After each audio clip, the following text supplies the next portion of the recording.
I'm that bull in the hood. New lamb truck got the bull in the hood. Black and red looking like the bulls hit the hood. 23s, oh, they got the bull sitting good. This game 6, this can't miss. Shooting my shot, wrist hang swish.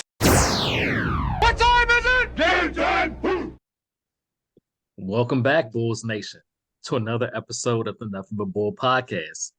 I'm your host, Derek, and of course, I'm here with my main man, Just B. Just know what's going on. Nothing much. I'm feeling drippy today. At least that's what the kids told me. Everything's great. We had some technical issues. Melissa's internet was moving as slow as the Bulls offense in the beginning of games, but I'm good now. And of course, the ever famous Melissa. No. What's going on? People have seen the Jordan ads. What's up, Take gang? it, claim it. Hey, thanks for that, Justin. Thanks for calling me out. I appreciate that. And yeah, you do look pretty drippy. Listen, I understand you're mad because you're hungry, but food's on the way. I'm hangry. What's for dinner, though? Ribs. Which, crazy enough, wasn't my first choice. I don't know why it wasn't, but I'm glad that I'm getting it because, if me having to have ribs is the worst part of my day, which apparently it is, then I will take that day every day. So, Justin, I know you had a story to tell that I didn't get to hear yet. You haven't told yet. I want to hear about this, some story that you were going to tell that you haven't told yet. I don't think I can repeat that story on the podcast. What? About the man and the that's not where the story was telling. Not that one. But you're leaving some questions for the viewers. Oh, you definitely left some questions for the viewers by saying it that way, though. We're starting out the show awkwardly because, when you weren't here, it was just me and Derek. And Derek was whispering into the microphone for some reason. And I was like, "You're a careless whisperer." And he had no idea what I was talking about, the George Michael song. So I, of course, start playing the George Michael song. And it's like, for all of those people who don't know, it's a slow ballad. So it got a little bit awkward, at least for me, because apparently I was the only one who could hear the song as I was talking with Derek. So I'd imagine that'd be weird if that song was playing and it was just two gentlemen on the line. Yeah. I'm just adamantly like, I've never heard the song. I don't know what you're talking about. And then I hear it, and I'm like, oh, I've heard that instrumental. I've never listened to the actual words. I didn't know the song had words. I think that Derek could hear it. He was just feeling as awkward as I was feeling. So Are you able to play it so that they can hear it? So that the viewers can hear it? No, that's all right. So they don't need to hear it. I'm sure they've heard it somewhere without words before. So are you going to tell the other story that's okay to tell? Not the one about the man and ... Yeah, so we have this thing on at our school called Raise the Flag, where everybody wears red. And it's because our school is just outside of Tampa, so they support the Tampa Bay Buccaneers, a team that I hate. Makisha was always like, "You don't ever support anything at the school," which, truth be told, I don't. But I decided to wear my Bulls colors, and the kids were looking at me. First of all, I went up inside of the room because the kids were in like a holding room because I was doing my planning. And the kids were like, "Who is that black man that just came inside of the room?" Like, because I was saying good morning to them, and they apparently had absolutely no idea who I was. And the teacher's like, "That's Mr. Butler." Because you had glasses on? Because I had my hat on, I had my shirt on, the Uh-huh. glasses, everything. I was just decked out in Bulls gear. And, the kids had never seen me wear anything like that. And yeah, it just totally tripped them out. So that was an interesting day. Also being stopped by the principal because she didn't recognize me either. Is there like a dress code? Are you not allowed to wear hats? It's just you never wear hats in general, but is there a certain type of dress code? Like, are you able to wear hats if you want to? They don't want you necessarily doing that. I mean, they have these dress codes, which I don't necessarily understand. Like, you are not allowed to wear like your hoodie on. I was walking around the cafeteria because my head was cold and I had my hoodie on, and my principal came out and she's like, "Oh, you're not allowed to wear your hoodie." I said, "Why not?" And she said, "Oh, because the kids aren't allowed to wear their hoodie."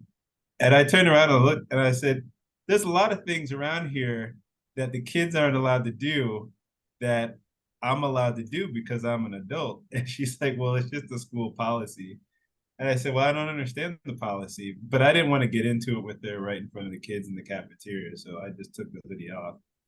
But I don't enforce those kind of things because we don't really have like a school dress code per se.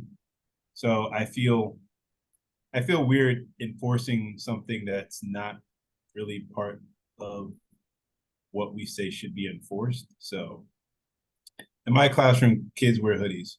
I don't care about that kind of stuff. Where are you disappearing? It's like, where'd she go? Oh, there she is. I was about to say, this is like the third time we lost a person. I muted it so you wouldn't see the camera moving away, but that's funny. The fact that they didn't recognize you because you were in your Bulls gear. That's pretty Yeah, I had wild. actually no idea who I was. Recording in progress.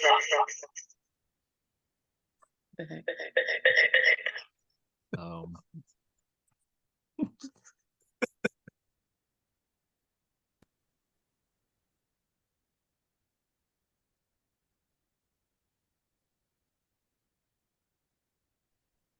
It Hi. just got awkward again. Should I play Careless Whisper?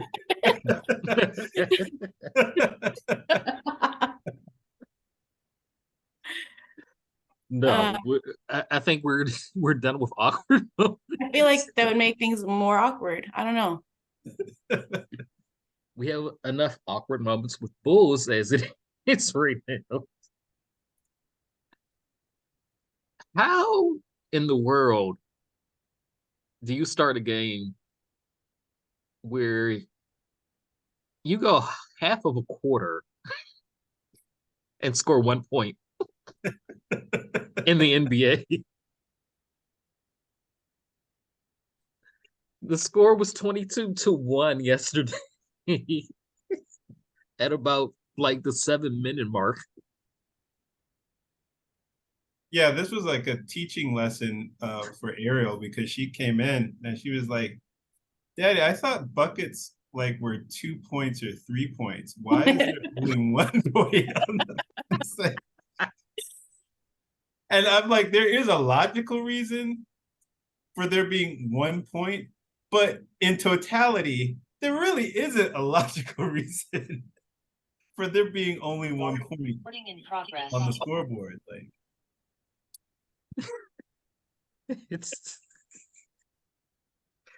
It was like the worst offense I've ever seen in my life. I know we broke a record. No, we almost broke a record. I think had they just not scored any more points, it would have been like the lowest score for a team since like the 1960s or something. So we Not didn't just actually in break the- a record yesterday for that? No, we were close to it. Wow.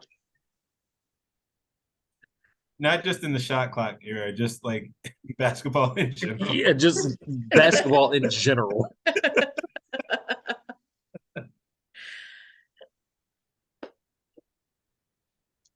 Once We wanted to keep again, it positive, Melissa. So we're all laughing. laughing through our tears. Once again, the starters come out slow, even though Billy changed the lineup and put Caruso in the power forward, which is a problem in itself because you're playing Caruso at power forward, but the bench comes in and turns things around, which has been like every game this season. And you would think, well, maybe it's the mid three that are not working and causing these slow starts. And after the game, Billy was asked if he would consider bringing Zach, DeMar, or Vooch off the bench to start.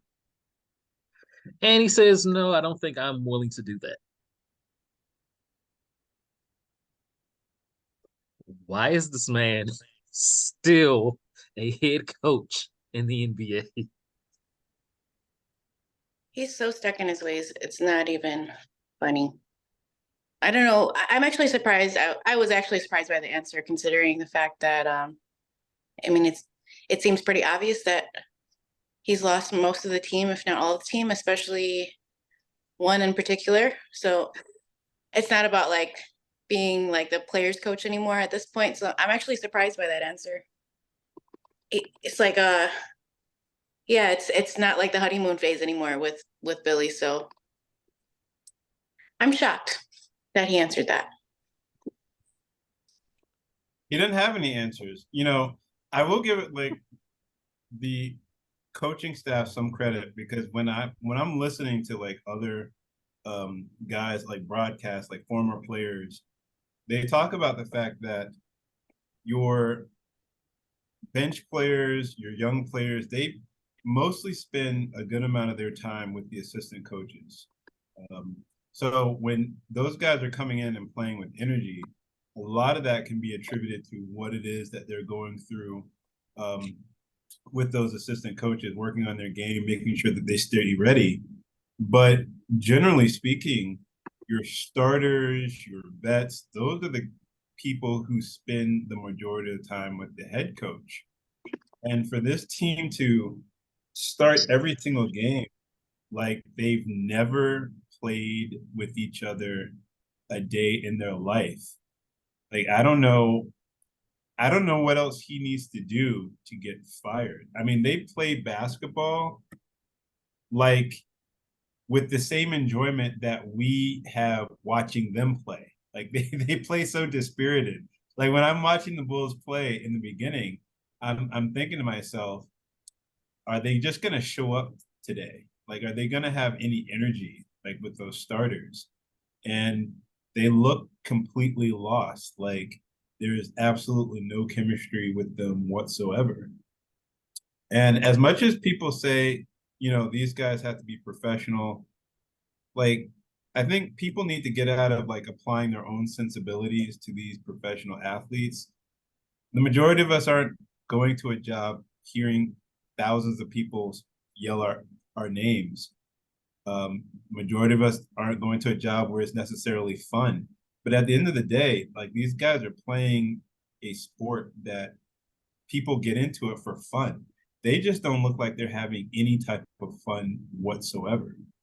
And that's a cultural problem. That just speaks to the foundation that Billy has set up for this team, or the lack of foundation, I should say, because there's no continuity. Well, there is. I was just about to say there's no continuity, but as far as like That's all we got. that's all we got.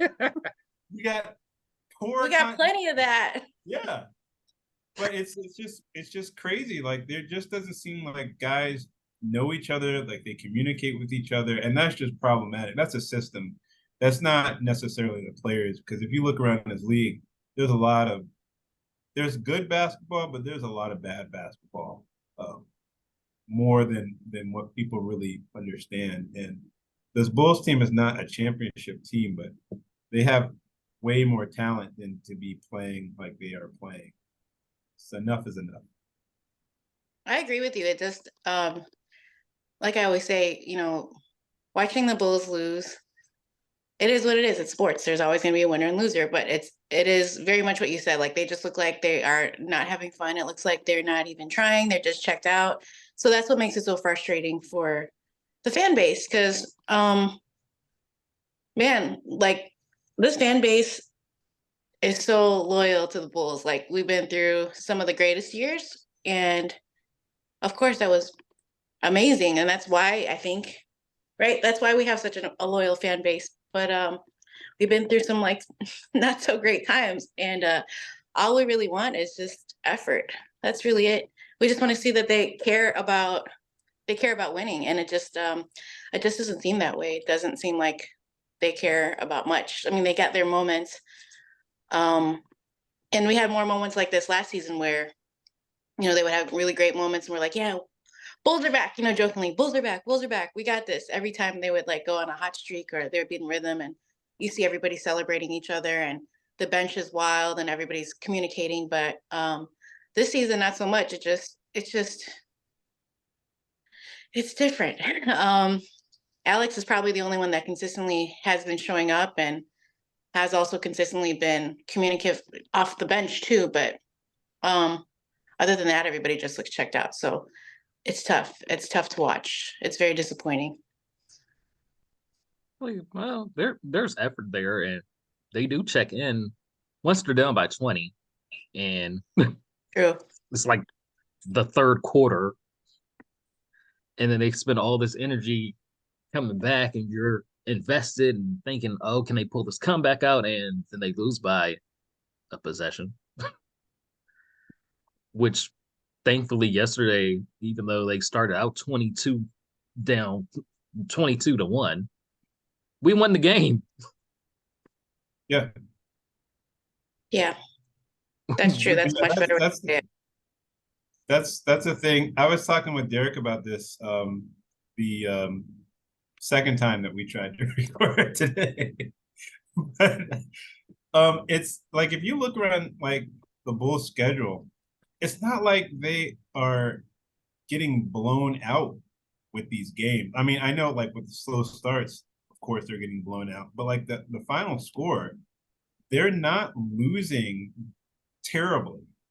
And that's really saying a lot, considering the fact that DeMar, Zach, Vooch, nobody has really hit their stride in any way whatsoever. There's been absolutely no kind of consistency. At least before, you could be able to rely on the fact that those guys were going to be efficient with their scoring. Maybe you're going to lose, but at least you would see, like, the efficiency and their level of scoring, and just being able to just put up points. But no one is really hitting that stride yet, and they're still in these games. So that's why I'm hesitant. Like, I know a lot of people are like, "Oh, blow up the Bulls" and all of this other stuff. I think you have good players. Like, they're not being utilized correctly. Yeah, I just feel like I'm at a loss to be able to explain what is happening with this team. And it's starting to not just, like, seep through the cracks of the team, it's like seeping through the cracks of the fan base. Like, people are, like, turning on people, which is interesting to watch, because I don't think that people really have a good memory as to the kind of players that we were relying on not that many years ago. But it is disappointing to see the lack of communication and the lack of effort at times with this team. Well, it's kind of hard when your face of the franchise player doesn't want to be here anymore.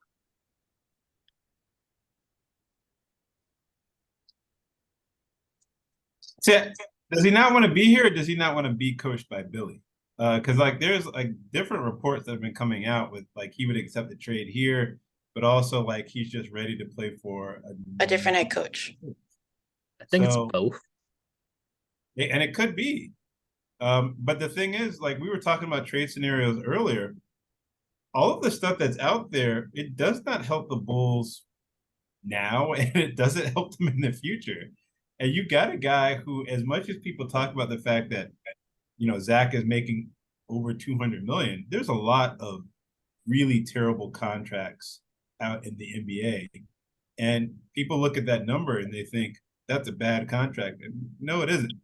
When you look at the Jordan Poole's contract, when you look at Bradley Beal's contract, Dame Lillard's contract for the Bucks, like they are sorely missing Drew Holiday. There's a lot of bad contracts out in the NBA, and Zach's contract is not one of them. Zach's been one of the most efficient scorers in the league. That just happens to play on if we're being honest, they play for a terrible team. The team is just bad. They could be much better, but I can't really lay that all at the feet of Zach. Zach is tired of what's going on. Anybody would be tired of what's going on. The management decided to put their fate in an injured player. The draft picks haven't worked out. P. Will is not living up to what everybody thought that he could be. I'm not even calling him P. Will anymore. He's not Patrick. He's not Patrick Williams. His nickname for me now is Aldi. Aldi. That's what Patrick is, because Aldi, you're not getting the bag. You don't get the bag at Aldi. Pat's not getting the bag of money. So you are now Aldi. I was wondering where you were going. I know, me too. I was like, uh-oh, where's this going? Bagless. I mean, yeah, certainly to a point you can understand Zach's frustration and wanting to be somewhere else and not playing for Billy Donovan. The bad thing is they still want Billy Donovan to be the coach of this team. So now Zach is checked out. He doesn't even want to do post-game interviews when we win. He walked off pissed.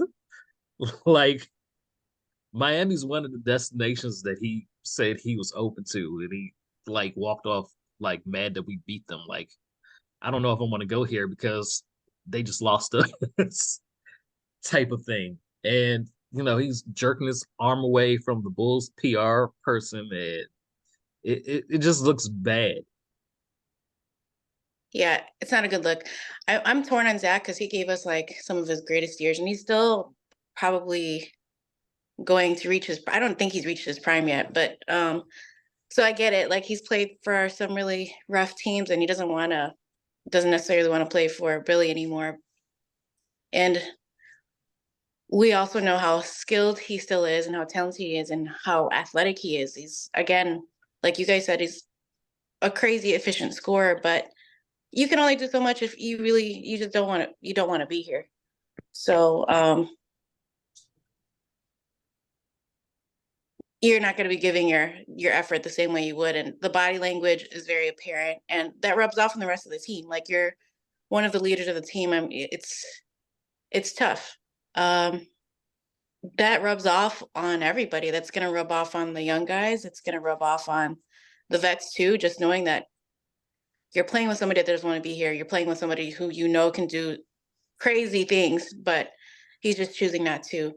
And I get his frustration, but also, I don't know, selfishly for the fan side of things, like, this city like loves Zach so much, and I think that's kind of, I can only say so much because I'm not in that position, but it just stinks because it's just a bad look, and there's so many people that believed in him still, and I feel like there are better ways you can go about it if you don't want to be here anymore, but to just not show up to these games anymore. I mean, that's, again, I'm trying not to be too judgmental, but that's whack. Honestly, it's whack. Like, yeah. Like, not to mention, a reason for him not wanting to play under Billy Donovan, other than that he sucks as a head coach, is that he's still hurt from being benched in that game where he was playing like trash last season. There's been reported he's never gotten over that. So it's dating back to that he just does not like Billy Donovan. We Yeah, don't but see, like him. like, I, again, that goes back to a cultural thing. And when I hear these guys talk, like I try to like listen to what they're saying and listen to what they're not saying. And it was curious to me because when guys who are not playing well have that certain relationship with their coach, where a coach is like upfront with them, and not just them and everybody, like you often see guys show disappointment about being pulled out of a game or whatever, but they will come back and say, yeah, coach gets on everybody. Zach never said coach gets on everybody. He felt singled out. And I'm sure you would feel singled out if you don't have that relationship with players where you were upfront and confrontational with people. Like the thing that people forget about sports, like highly competitive athletes, men, they confront each other. When there's a problem, they get in each other's face. Sometimes it's words, sometimes it's physical. That's just the nature of what we are watching. You see many championship teams. You go back and look at the whole entire thing that happened with Draymond, and I'm not advocating violence of any kind, but people have these confrontational moments with each other. People looked at Phil Jackson, and everybody gets caught up in like that zen, Phil's laid back. No, like if you were watching the games, there were times where Phil would like just let him figure it out, and then there were times that you could tell he was about to lay into somebody. Especially being as tall as Phil is, you knew that man. And Stacey even talked about it. Phil would throw elbows at people in practice. That's what Stacey talked about before when he went to go practice with the Bulls the first time, and Phil was coming up as a coach. Confrontation is a normal thing. It's to be expected. But if it comes out of nowhere, you are going to feel like you are the person who's being singled out. And I think that that's more where he was coming from, as opposed to, yeah, Billy, he holds everybody accountable. He holds himself accountable. I don't think that that's the case. And, there's a lot of issues that are going on with this team. It's hard for me to just look at Zach, who's been very professional. He's taken a lot of hits when this team has been really bad as far as the amount of talent on the team. He was here before Billy. He's given, in my opinion, more effort than Billy has with having any type of solutions to help this team get to where it needs to be. It was a bad look, but I'm not going to hold that over him. He signed up. He wanted to play for this team. He's not spoken about going anywhere else up until this point. And I would think that coming into the season where everybody was supposed to be sold on continuity, to have this team come out and look totally lost at the beginning of games. And it's not just a Zach issue, it's an everybody issue. I can't point to anybody on this team who looks like they know what they are doing coming out, aside from Alex Caruso. Then we look at Jevon Carter, who your best three-point shooter, doesn't play. Hey, Billy, why isn't he getting more minutes? I don't know. His explanation might as well have been, I don't know. You're not giving anybody any type of direction, and like that record, that's an old record. People have heard that song too many times. I think people are just checked out. I know I'm checked out with watching how this team plays, so I feel for him. He's in a tough spot. I think that's like a lack of self-awareness on his part for that. What you were talking about, that him being benched in 2022 and him still not getting over that. I mean, he deserves to be benched. Again, this is not to take away from Zach. Zach LaVine is an amazing basketball player. We know his flaws. Everybody's flawed. We know he's not the highest level IQ player. We know he does not necessarily apply himself on defense. It's kind of like a hit or miss thing. He's great at point of attack defense when he wants to apply himself, but other than that, he's not. We know him not to be a two-way player. We know what we're going to get from him, but that's like that's a lack of self-awareness there. I mean, it was obvious he needed to get benched. So if it was a point, if it was a point in time then that he felt a certain way about it, fine. But move on. I mean, that was like a year ago. Like we can move on from that. And for him, before, do you remember he said that like Billy was his favorite coach of all time at one point? Like, was Yeah. it 2021, right before that happened, 2021, 2022, before that happened? He said Billy was his favorite coach to play for. And that's all it took to get benched? Like what made him his favorite coach? Was it because he was highly favored? Why was he his favorite coach? That's what I want to know. And why after that, now all of a sudden he doesn't want to play it for Billy. And this is not defending Billy either. I'm not defending Billy by any means, but Billy defender. yeah. I'm like, he has no self-awareness because this dude was 1 of 14 that game, and he was just like taking awful shots. And the team was playing better with him on the bench. I mean, I remember that game and I was begging. I'm like, Billy, please sit him down. And then Billy actually did, and I was like, oh my God, thank you. Thank God. He actually did something smart and sat Zach because he needed to be on the bench that game. But it was over a year ago. Seasons passed, like it was one game. Move on. You've been shooting terrible to start this season. He hasn't set you down. Maybe he should But I have. don't even I don't even know like that narrative that like he's still upset about something that happened last year. I'm ultra careful about narratives that get put out, especially with I don't know if you guys heard about that sideline reporter who just admitted that she just makes stuff up. And so like I don't know if it's necessarily he's not over that, but I would, looking at this year and the expectations that they have for this year and the people that they added this year because they believe that they would be much better than what they were this year. If you keep having these issues come up and there is no one, the one person who is supposed to provide some type of answers for something, even with a direct question that should be easy to answer, why isn't Carter getting more minutes if he's your best shooter? Like, if we're getting frustrated by him just giving a simple answer like that, I'd have to imagine that there's other things that are going on that are even more deeper that the players are not getting answers to. And Billy's just got to go.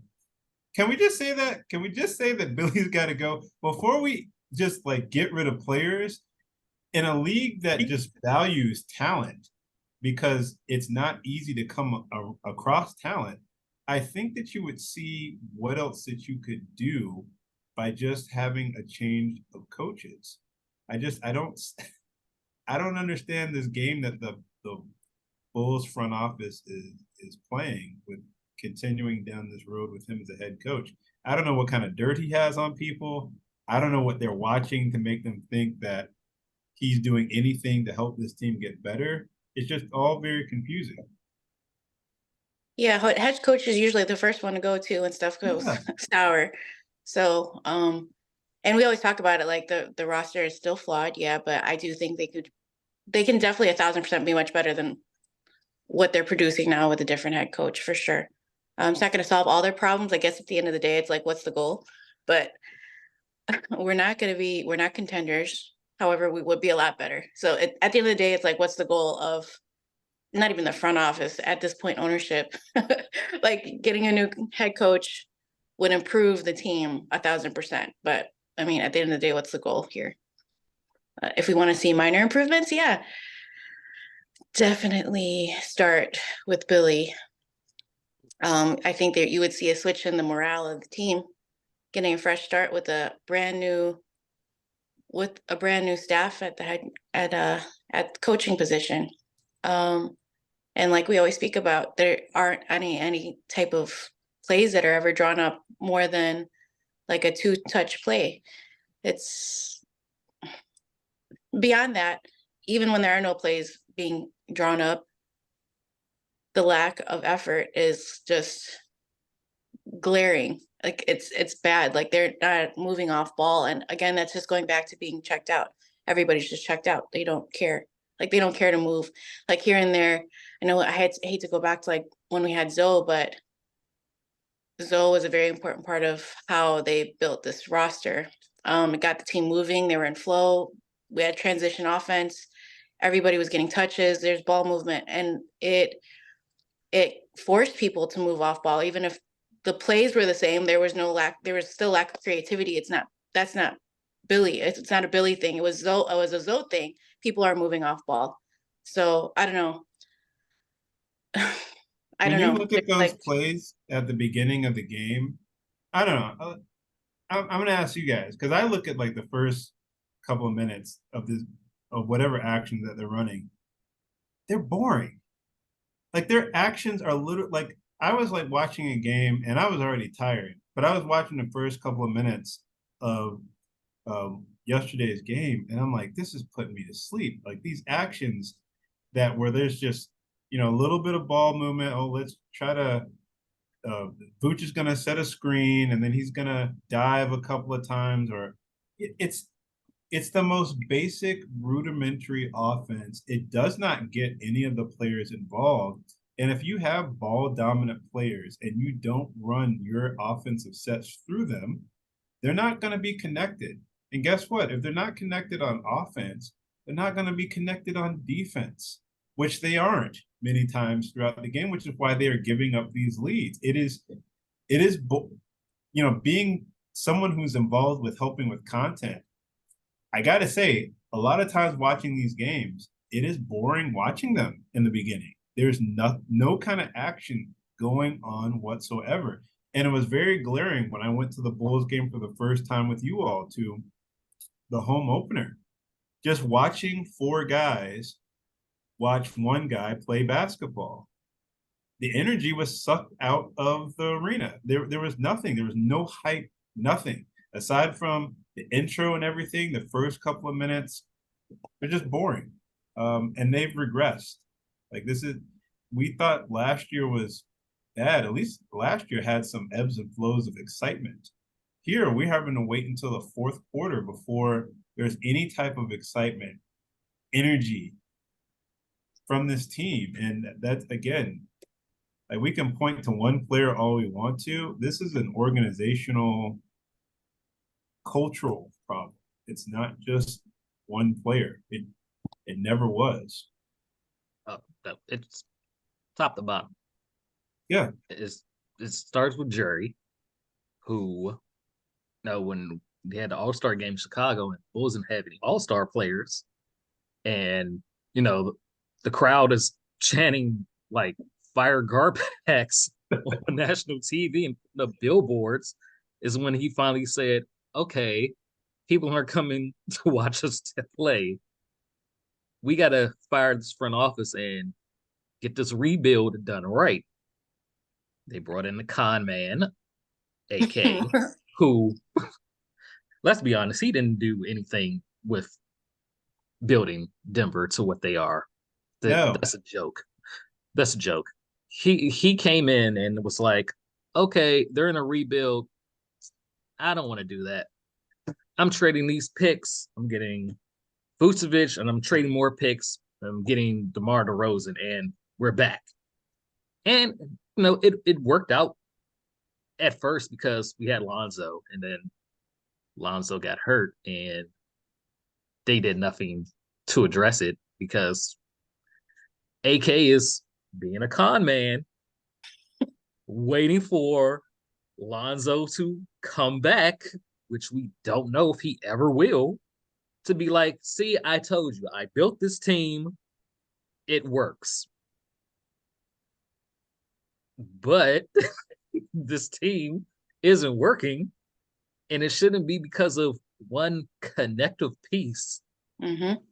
No. But we've got this one player who lacks accountability, who is miscast as a number one option when he is clearly not. He's lacking accountability to where he's pissed about being benched a season ago.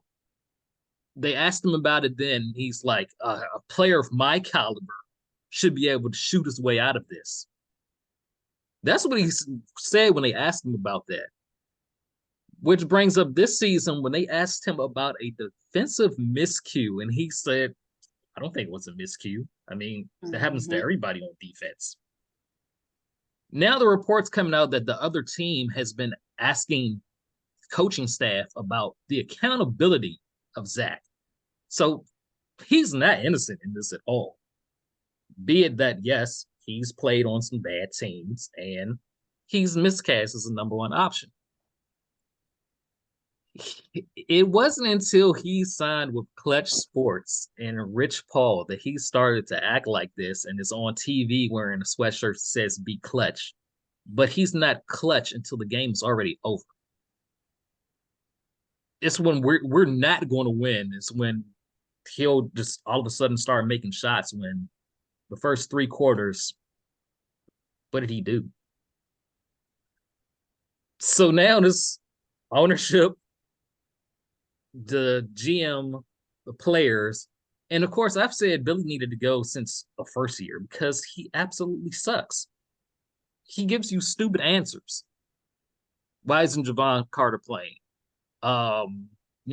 We got a lot of players where we're trying to like figure out the rotation, and it's your job to do that. You can make the rotation. You can change something and say, let's play him more minutes. It's your decision. You're the coach. And then they say, these slow starts, I mean, you've changed power forwards 3 times. They're still getting these slow starts. It doesn't really seem to matter who's around DeRozan, Levine, and Vooch. Do you think you might want to bring one of them off the bench? Nah, I'm not willing to say I would do that. Why not? Because you lack a brain? Because you have no balls to say, hey, you got to sit on the bench for the betterment of the team. No, like it. The game against the Magic, where the bench started coming back and Drummond's in and bench and they're playing well. He's going to go send Vucevic back in, and Vuce said, "Nah, leave them out there a bit longer." Why does a player have to tell you this lineup is getting us back in the game? You should leave them out there a bit longer. Javon Carter The gets wheels fall off. Javon Carter gets maybe 10 minutes a game. He's your best 3-point shooter. Andre Drummond is an excellent rebounder. He's a better defender than Vooch. He gets like 10 minutes a game. And you ask this guy, hey, why aren't they playing more? And it's just, I'm trying to figure out the rotation. We got a lot of rotations we want to look at. It's like, you had like 5 preseason games where you could have took a look at different rotations, but you kept it the same. And you generally keep it the same every night. This is the first season where he's like, all right, I'm going to try a different power forward. 5 games later, let's try another power forward. Maybe you should try a different combination of players. Yeah, I feel like I'm in a weird spot where I want the Bulls to win, obviously, but I know if they continue winning, or if they continue winning, I shouldn't even say that.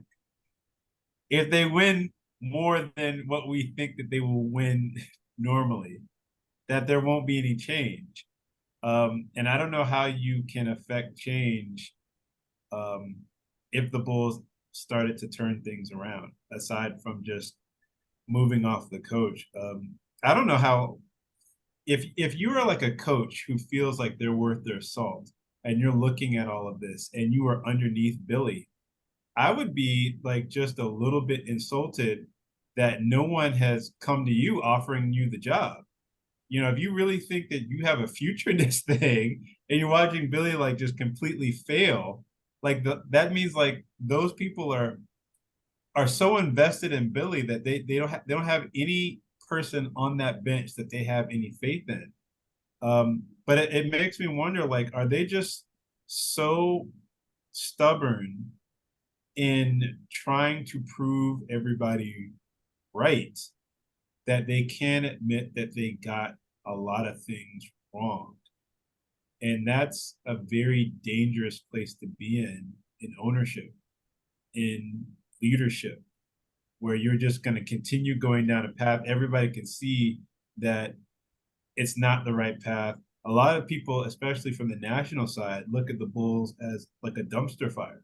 Now, there are people who said that they never should have made this all-in trades to get Vooch and DeMar. People have been saying that for a couple of years now. And it's like, no, we're really going to prove them right. And it goes back to what you were saying before about with AK getting credit for what's happened in Denver. You know, people don't really think about the history and how things unfolded. In Denver, that offense was supposed to be built around Emmanuel Mudiay and Yusuf Nurkic.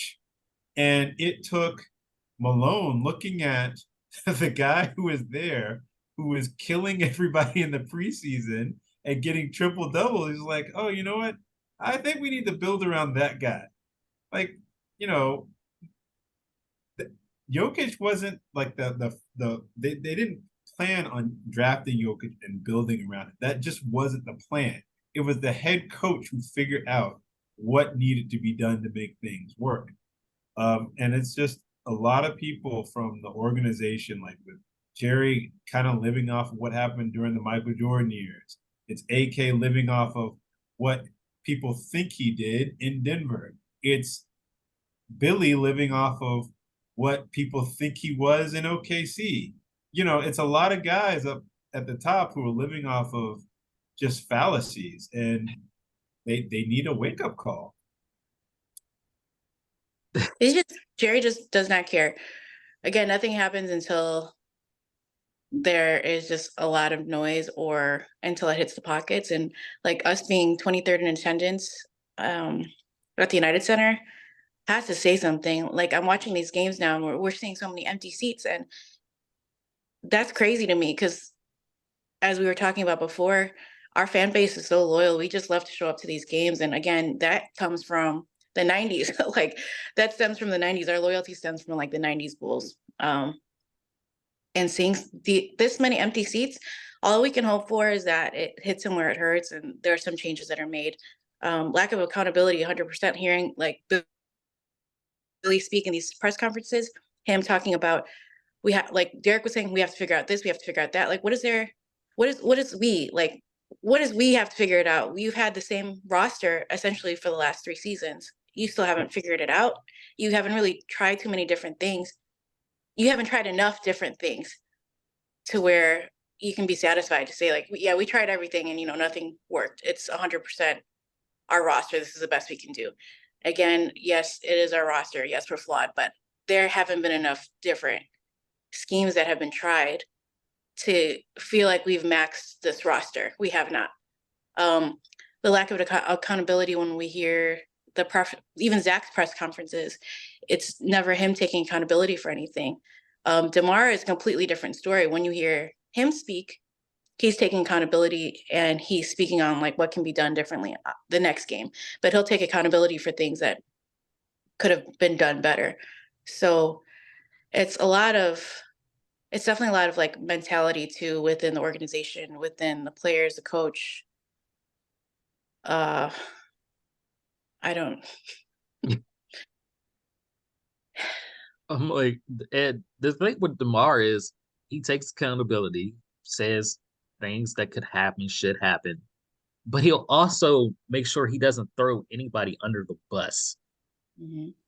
He's gone to bat for Zach, even with how he's been acting lately. He still goes to bat for Zach and says, no, if it wasn't for Zach's 3-pointers and how he was playing defensively, we wouldn't have won this game.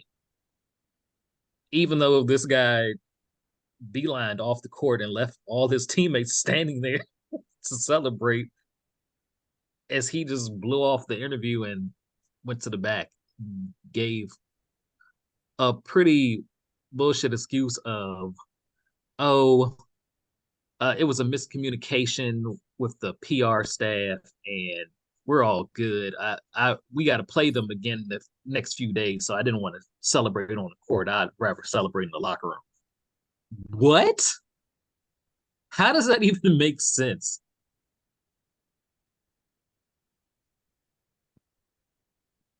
Now, how It does any doesn't. of this stuff make sense?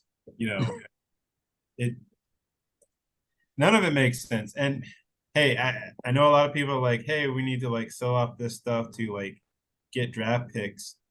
And if people like just honestly went back and looked at just like the number 1 draft picks that were taken in the past 10 years, it's not a pretty sight. And if you're talking about giving this organization with their draft history the past couple of years, not a pretty sight. So, I mean, we have to really be careful what we wish for. What I wish is that the Bulls could somehow turn this around and still find a different coach. But just be honest with yourselves. Just be honest. They're gonna have to. Just They're absolutely going to have to find a different coach, and they probably will within like the last year of Billy's contract, because we know that Jerry is not paying 2 head coaches unless our attendance dips so low where he's like, hold on, the money's looking short. You got to do something. But wait a minute. If you elevate an assistant coach, aren't you already paying that assistant coach anyway? So just give him the title until the end of the year. Billy and his coaching staff need to go together. Like, I don't want anybody that's under Billy. Just no thanks. Clean house. But you didn't realize, like, the guys who came up with Billy, like the assistant coaches who came up with him, are doing well in the NBA. So Mo Cheeks, nah, he can go. Cheeks doesn't count. Mo Cheeks was the head coach before Billy got there. I'm talking about like the other people on the staff. Fleming, he can go too. I thought they were like 6-1 with Fleming. They were 6-0 with Fleming. 2 of them were DeMar DeRozan buzzer beaters.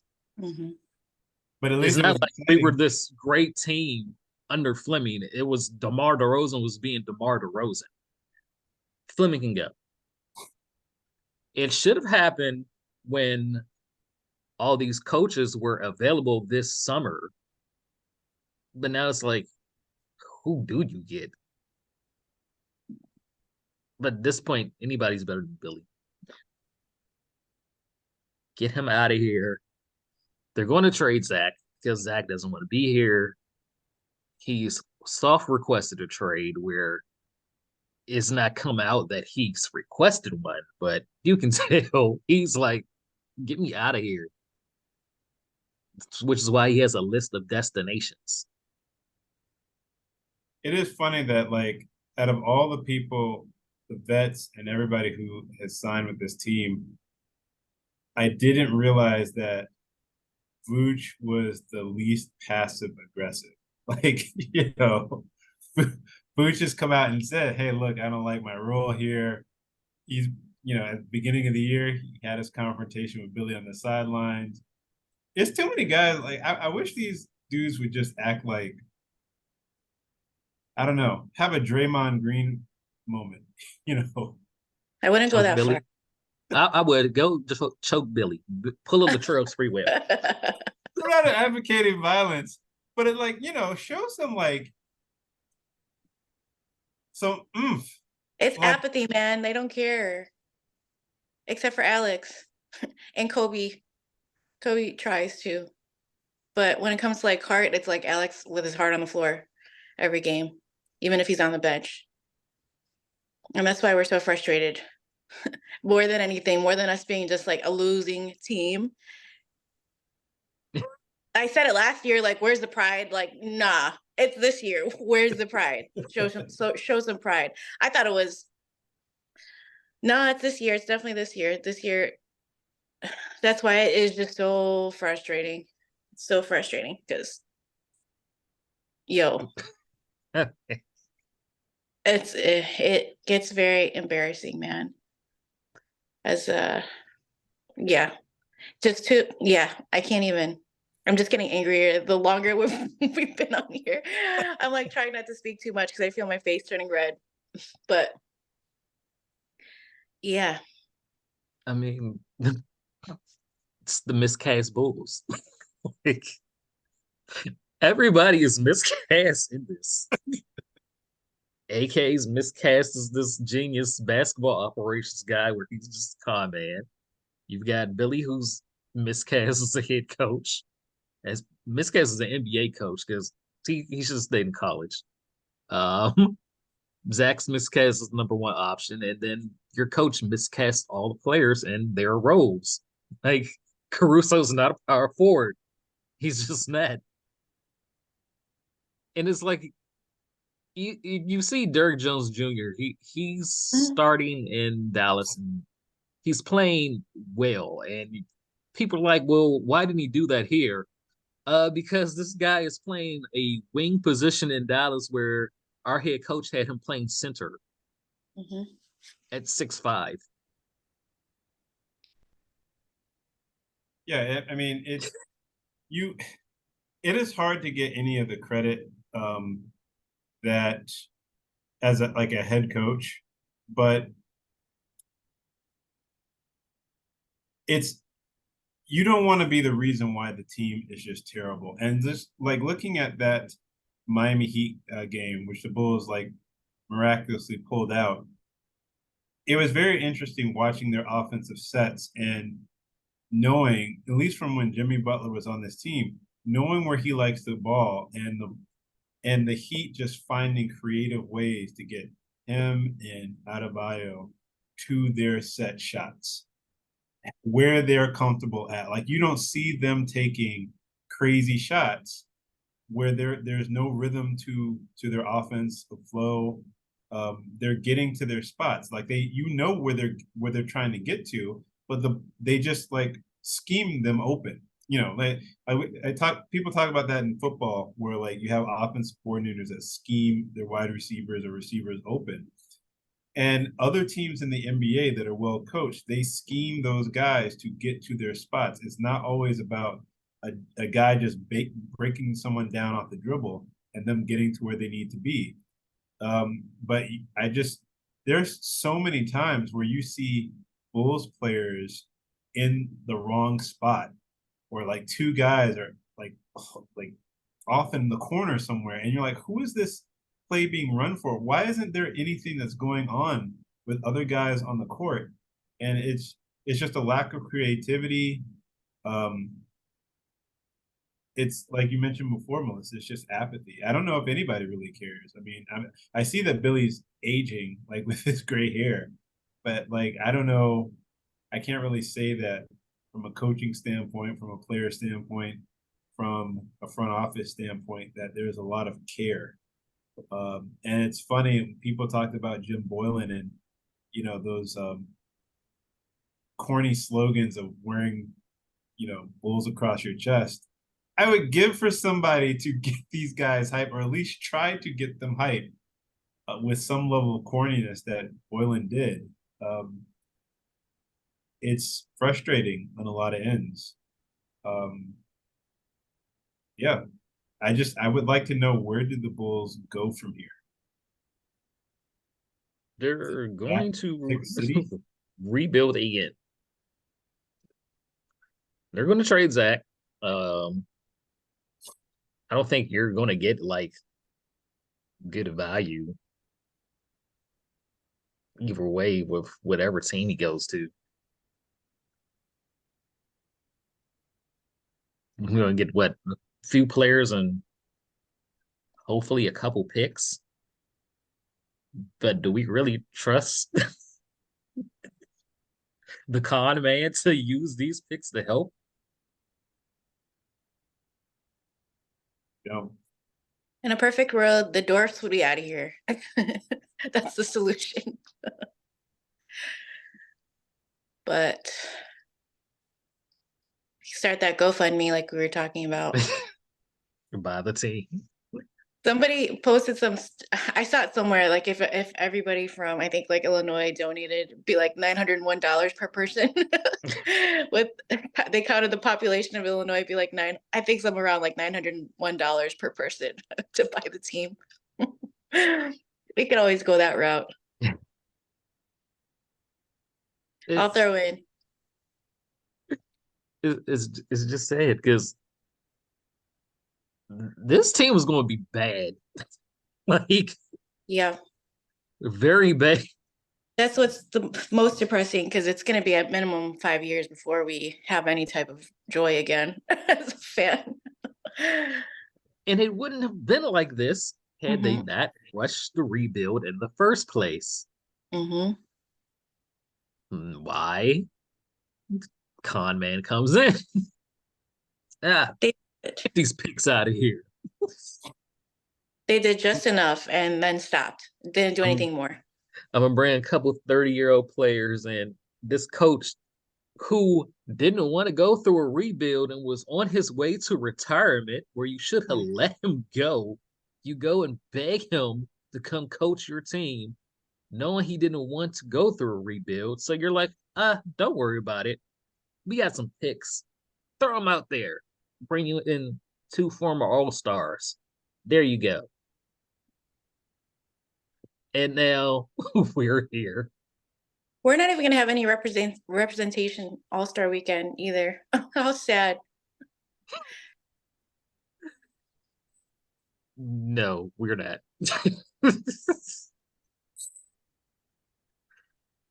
Because Zach's not going to be here.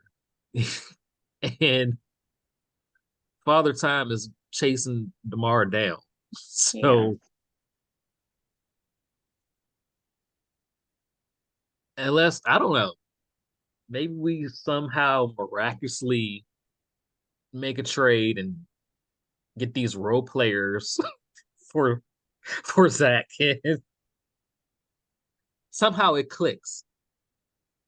Maybe Vooch can get an All-Star, being that he's putting up a double-double almost nightly.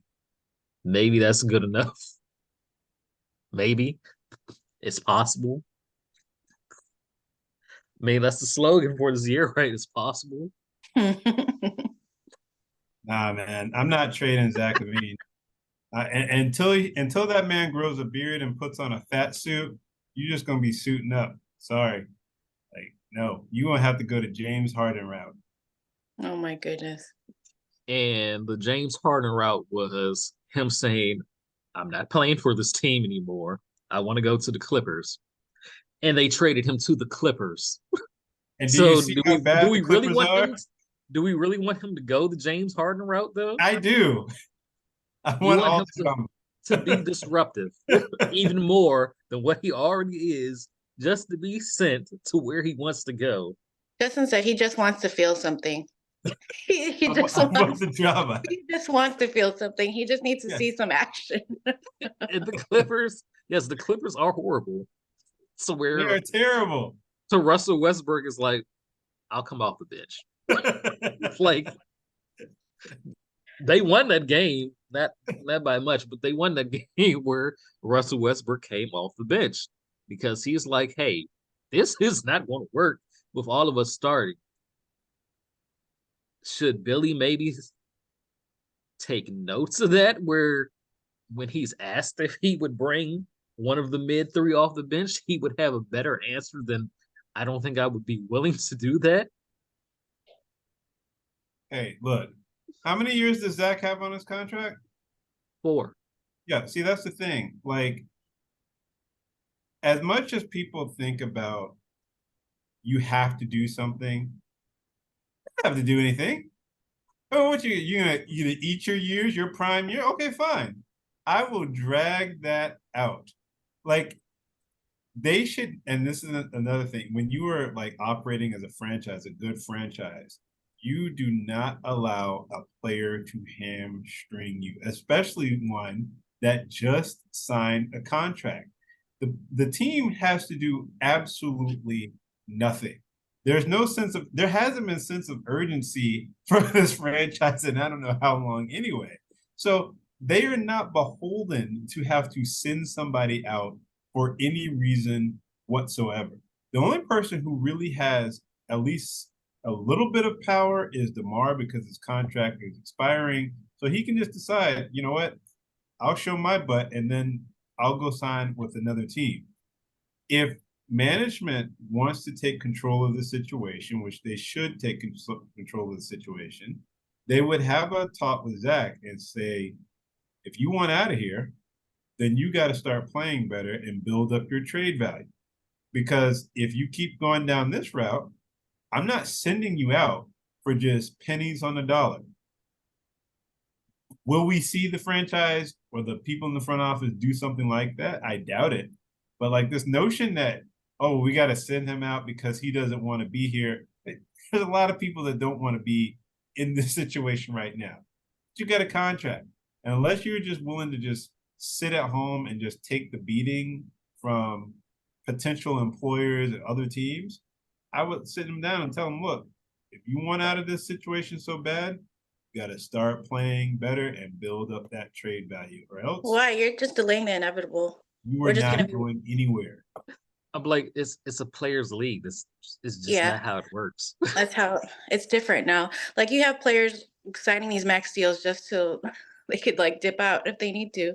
Like they play up as best they can to get these max deals and then they leave. Unfortunately, that's just how it is now. And I don't think that that's what it was with Zach at all. I don't feel in my heart that was his intention to like sign this max deal just so he could dip. I don't think that. I think he did really want good for this team when I think he had good intentions. He recruited DeMar to come here. I think his intentions were all good. I don't think that was in him, but we're here now. And keeping him here against his will, or just delaying the inevitable, we're just going to be worse and worse and worse. You're ruining the morale of, again, the young kids. Well, don't if think it's a players' league, get rid of your coach. We're all crying for the same thing. We all want that to happen. I'm like, here's the thing. Any other franchise would. Yeah, Jerry that would have is been the not. first thing. Yep. Like, That's the first thing that would happen is getting rid of the head coach. Usually that's the first move. he's not paying two coaches at the same time. Hmm. He's not paying the lecture tax. Well, if he trades Zach, wouldn't he have to pay like 15%, like the kicker of that? Yep, he would. Mhm. So Guess what? He will do that. what's more expensive? Like, I gotta see. Like, I don't even. Do they even have the details of the extension that Billy signed? Like, do No, we there know? are no details. We do not know how long he Yeah. was extended for. We don't know how much money he got for it. It was under the table. Secret extension. So that's why none of this is ever going to make sense to us. It's like way above our heads. As much as we try to make sense of it, we won't be able to make sense of it because everything is under wraps. Everything that has happened there has been no transparency with the secret extension, with like the progress of Zoe's injury at one point, with Zach playing injured. We didn't even know about that until he finally was ready to sit out. So I don't see us being included in any type of inside information, even though we're the fans and we spend all our money on the Bulls. We buy Bulls products. We are at the game. I still go to the games and I probably will honestly still go to the games. So maybe I'm a part of the problem, but I'm I still was going just to. trying to figure out what's more expensive, that kicker or paying a coach to go away. Just saying, I'm still going to the games because you're taking revenue away from the team, and it's not just you're stopping Jerry from getting money. People work in those arenas and those concession stands and the digital team, marketing team. That's going to affect them too. So I'm not for just don't go to the games. So I'll still be at the games, but it's just the way Jerry is. He's not going to pay two coaches, just like he's not going to pay the luxury tax, because if you don't, you get that luxury tax money from the other teams to split up with all the other teams that don't pay the luxury tax. So that's more extra money in his pocket that he does get that he's not willing to give up. So he'll get rid of a disgruntled star before he's getting rid of a coach or he's paying the luxury tax to make a team. But I'm not even going to say make the team better, because you pay the luxury tax when you have a good team, man. Yeah. This team ain't good. No. And they've alluded to that in their interviews about luxury tax, where AK is like, well, if we feel we have a group that's going to be competitive, we've been given the okay. And you see that they never do it because they don't even believe in this team. They don't think they're competitive. They know.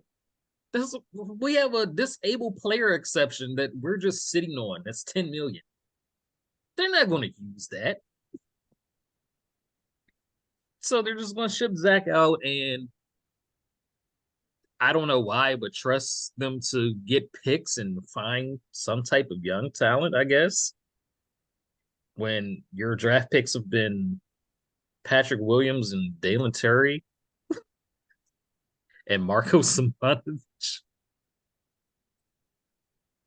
You're trusting those guys to do the drafting? Nobody even brings up Mark Eversley because we're like, what the hell does he do? What does he even do? What does he do? You barely see him. You barely hear him talk. Like, what does he do?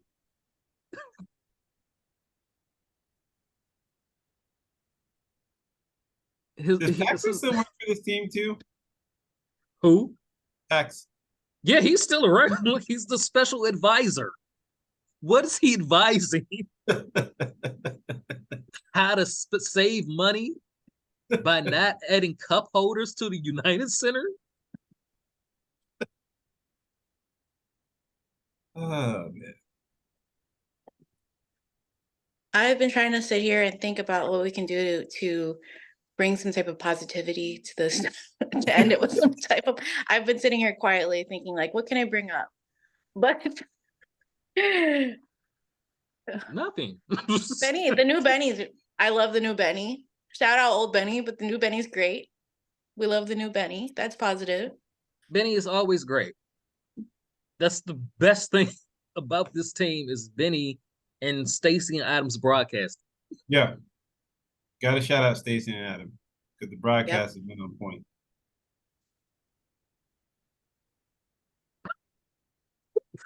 We play the Heat again tomorrow. Hey, do you guys remember last season when we used to do like predictions?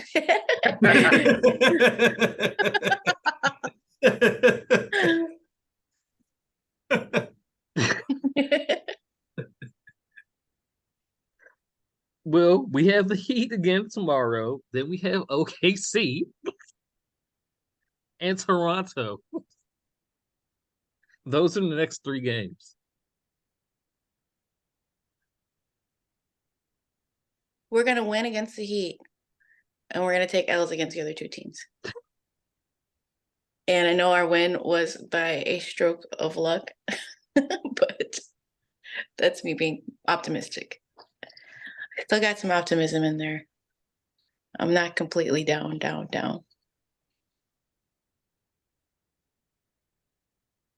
I want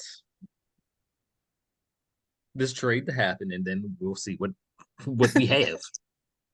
Yeah. Because this ain't it. Yeah, literally more than anything, all we want to know is like who we're gonna end up with.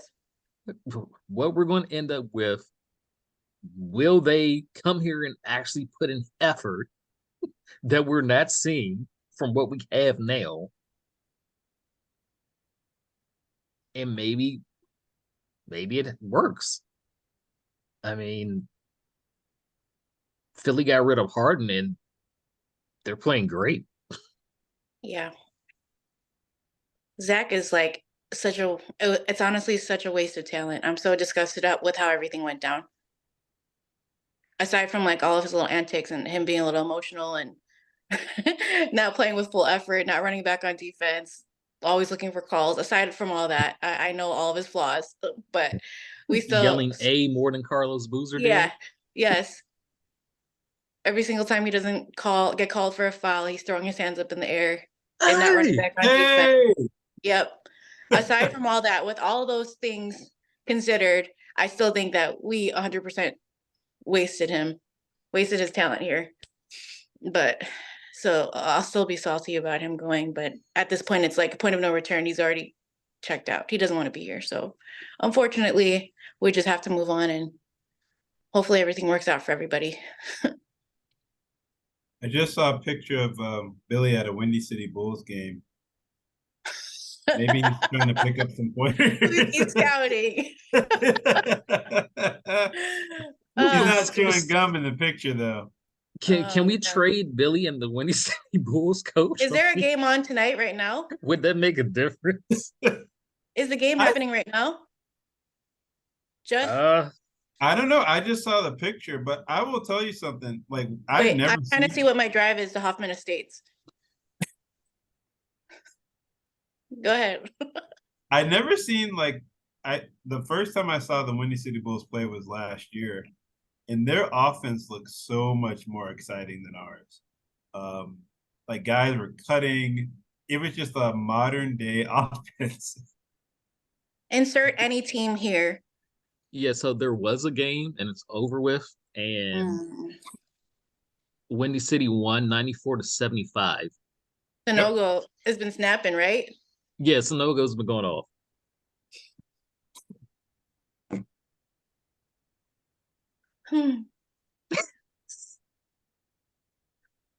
We have the Heat again tomorrow, which is another home game. I'm sure the Heat are going to be pissed that they lost the last game, and Spoelstra will make adjustments, and Billy will do nothing. So we have that to look forward to.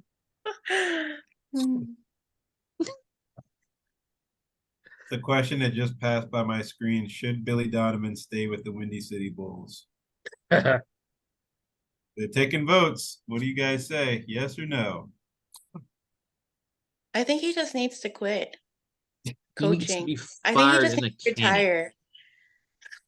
He should be stuffed in a cannon and shot into the Atlantic Ocean with bricks tied to his feet and in handcuffs. So he can drown like he's been drowning this team for the last couple of years.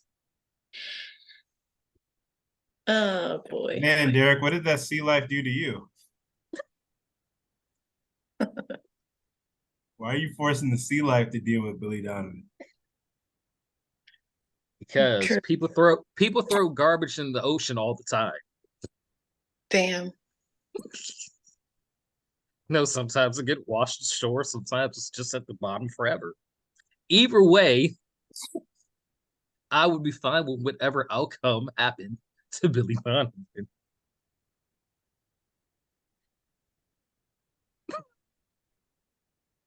Oh, Go Bulls! Yeah, that escalated. hopefully trade happens and somehow we come out of it better. It's possible. And until the next time, go Bulls. Go Bulls. Then it's game over. The horn blows.